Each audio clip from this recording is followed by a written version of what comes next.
বাংলাদেশিদের শ্রমবাজার হিসেবে বড় হচ্ছে সংযুক্ত আরব আমিরাত। বর্তমানে প্রায় ১৩ লাখ বাংলাদেশি অবস্থান করছে মধ্যপ্রাচ্যের দেশটিতে। এই সংখ্যা বেড়ে চলেছে প্রতি বছরই। তাল মিলিয়ে দেশটিতে বাড়ছে বাংলাদেশি খাদ্যপণ্যের চাহিদাও। Expand our imports from Bangladesh. We want to meet new industries in Bangladesh, and I know Bangladeshi manufacturers are building a lot of things for the European and American consumer market and their brands. And I think there is also a chance for us to utilize this segment and bring those products into the UAE market and still align with our value for money.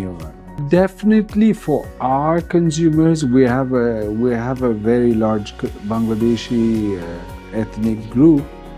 So I'm sure there's a huge opportunity in tying up with Bangladeshi food suppliers, because then it gives our Bangladeshi customers that, oh, we have some special product from back home that we can find in our Nestor stores here.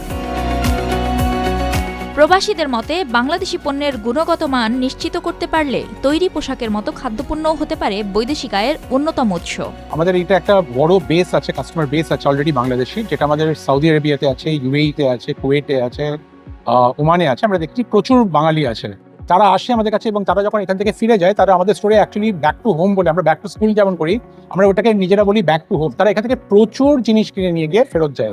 আমরা বুঝতে পেরেছি, কিন্তু আমরা যখন আবার দেখি কাস্টমাররা আসছে, তারা প্রোডাক্ট খুঁজে পায় না এবং তারা কমিউনিকেট করতে পারে না অনেক সময়।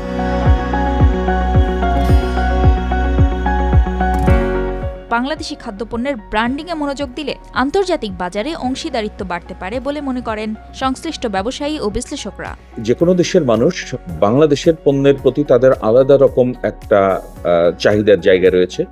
তো সবগুলো প্রেক্ষিতে বিবেচনা করতে গেলে সত্যিকার অর্থে বাংলাদেশের পণ্যের বিশাল বাজার এখানে রয়েছে, কিন্তু সেই বাজারটা পুরোপুরিভাবেই একেবারে ফাঁকা রয়ে গেছে। কারণ হচ্ছে যে বাংলাদেশি পণ্য বিভিন্নভাবে এখানে আসছে, কিন্তু তার নিজস্ব পরিচয় হারিয়ে ফেলছে। কোনোভাবেই তার নিজস্ব পরিচয়ে এখানে বাংলাদেশি পণ্য আসছে না।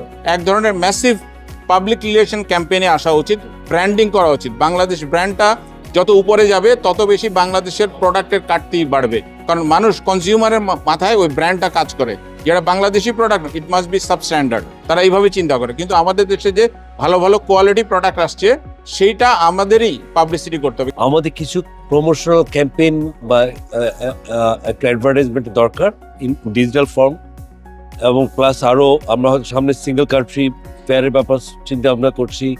আমরা ট্রেড সেন্টার একটা ডেভেলপ করা যায় কিনা দুবাইতে, সেটাও আমরা চিন্তা ভাবনা করছি, যাতে এখানকার পটেনশিয়াল বাইরেরা আমাদের প্রোডাক্ট ইয়ার দ্য রাউন্ড তারা দেখতে পান এবং বুঝতে পারেন। এছাড়াও আমরা আরও সামনে আমরা ইনভেস্টমেন্ট সামিট করছি বাংলাদেশে এপ্রিলে।